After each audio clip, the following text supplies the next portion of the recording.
بیاباں کی خلوت خود خوش آتی ہے مجھ کو، بیاباں کی خلوت خوش آتی ہے مجھ کو، ازل سے ہے فطرت میری راہبانہ۔ وہ یہ کہتے ہیں کہ انسان کو رنگینیوں سے، جلوتوں سے، شور و گل سے، اپنی تعریفوں سے دور رہنا چاہیے، اور جو مرد مومن ہیں وہ خلوت میں رہ کر، تنہائی میں رہ کر، ہر وقت اپنے آپ کو محو ذکر کر کے، محو عبادت کر کے اپنے رب کو راضی کرنے میں مشغول رہتا ہے۔ حضرت اقبال رحمۃ اللہ علیہ مرد کامل کو بار بار اس بات کی تلقین کرتے ہیں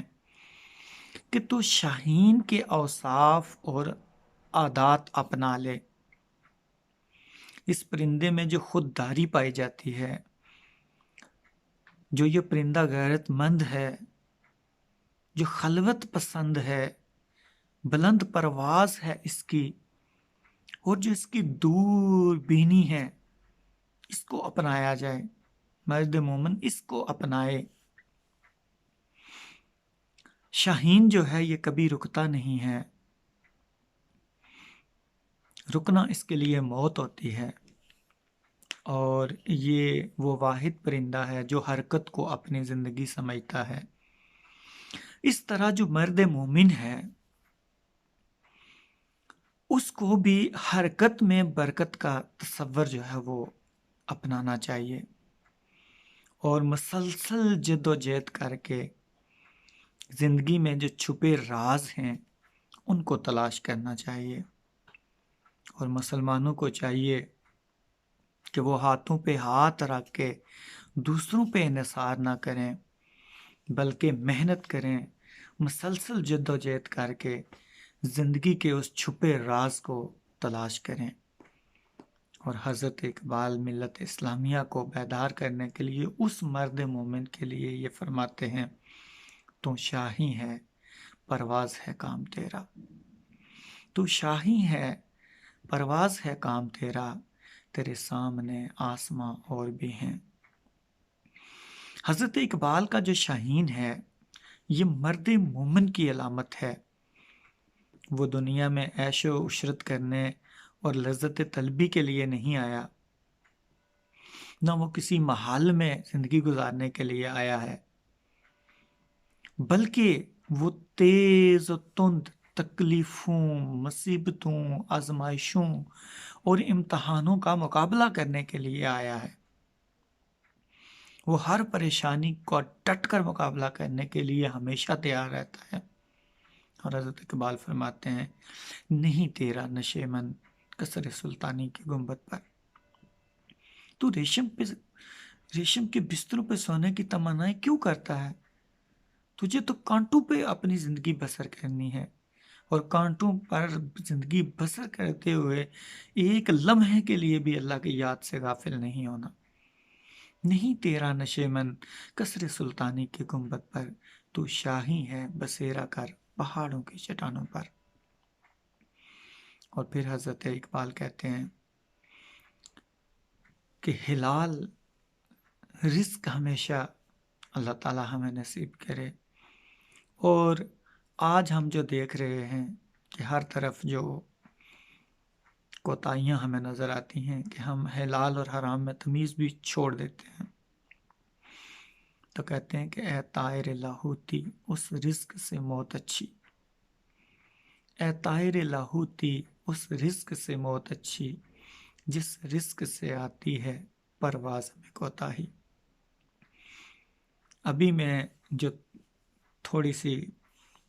تشریح اس کی کر رہا تھا، میں کوشش کرتا ہوں کہ میں حضرت اقبال کی شاعری تک ہی محدود رہوں۔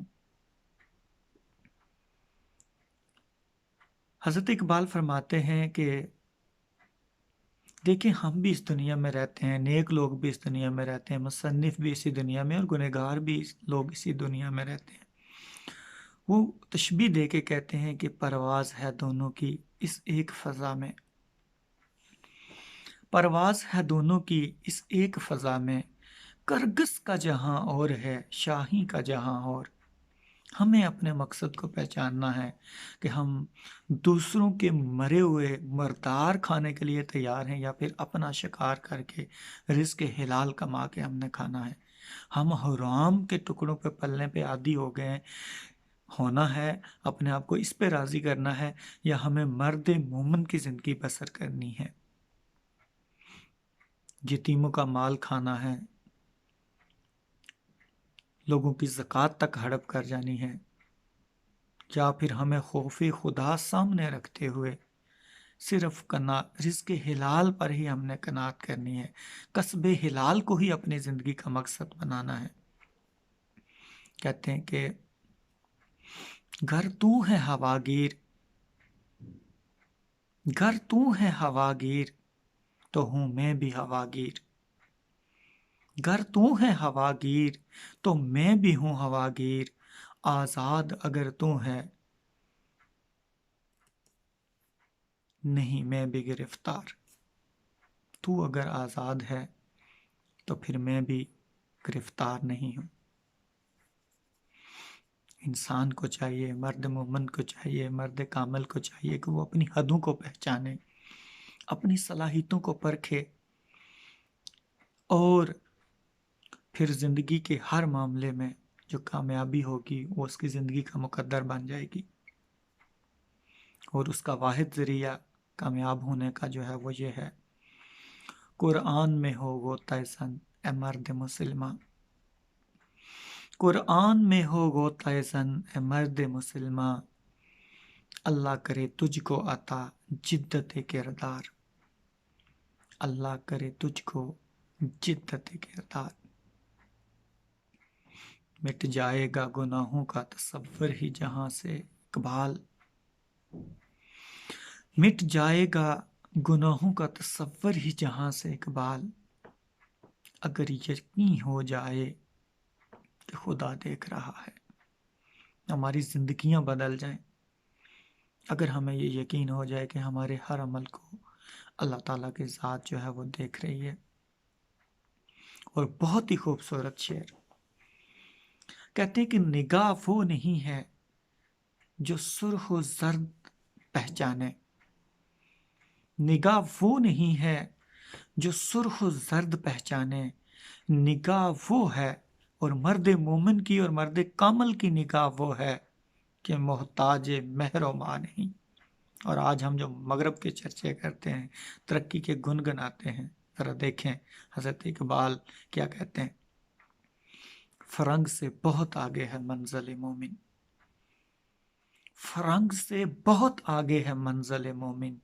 قدم اٹھا یہ مقام انتہائی راہ نہیں۔ میرا طریق امیری نہیں فقیری ہے، میرا طریق امیری نہیں فقیری ہے، خودی نہ بیچ، ایمان نہ بیچ، اپنا کردار نہ بیچ، خودی نہ بیچ، غریبی میں نام پیدا کر۔ وہ جھونپڑی اچھی ہے جو تنکوں سے بنی ہے اور تیری عزت کی حفاظت کرتی ہے، ان محلات سے 100 درجے بہتر ہے، ان چمکیلے گھروں سے 100 درجے بہتر ہے، ان چمکیلے لباسوں سے 100 درجے بہتر ہے جس میں تیری عزت محفوظ ہے۔ میرا طریق امیری نہیں فقیری ہے، خودی نہ بیچ، غریبی میں نام پیدا کر۔ اور جو تجھے زندگی اللہ نے دی ہے، تیری جو سانسوں کی روانی اللہ نے برقرار رکھی ہے، تو اس میں کیا کرنا ہے؟ حسن کردار سے نور مجسم ہو جا، حسن کردار سے نور مجسم ہو جا، تیرا کردار اس قدر بلند ہو، اس قدر بلند ہو کہ تجھے اپنا مقصد تخلیق یاد آ جائے، اور اگر ابلیس تجھے دیکھے تو ہو جائے مسلمان۔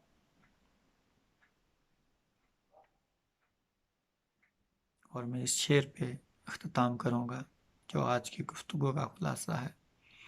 کہ محمد سے وفا تو نے تو ہم تیرے ہیں۔ ذرا محبت کا انداز دیکھیے کہ محمد سے وفا تو نے تو ہم تیرے ہیں، یہ جہاں چیز ہے کیا لوح و قلم تیرے ہیں، کائنات کی ہر چیز تیرے تابع ہو جائے گی، ذرا اللہ کے راستے پہ چل کر تو دیکھ، آ ذرا بارگاہ الہی میں، آ ذرا بارگاہ رسالت میں، آ ذرا مصلی پہ اپنے آنسوں بچھا بہا کر تو دیکھ، تیری ایک آہ پہنچنے سے پہلے،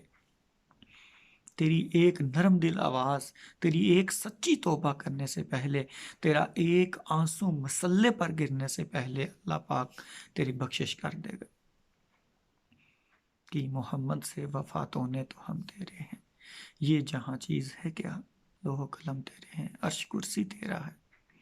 تو تقدیریں بدلنے کی صلاحیت رکھتا ہے، اپنے مقام کو پہچان۔ اللہ سبحانہ و تعالی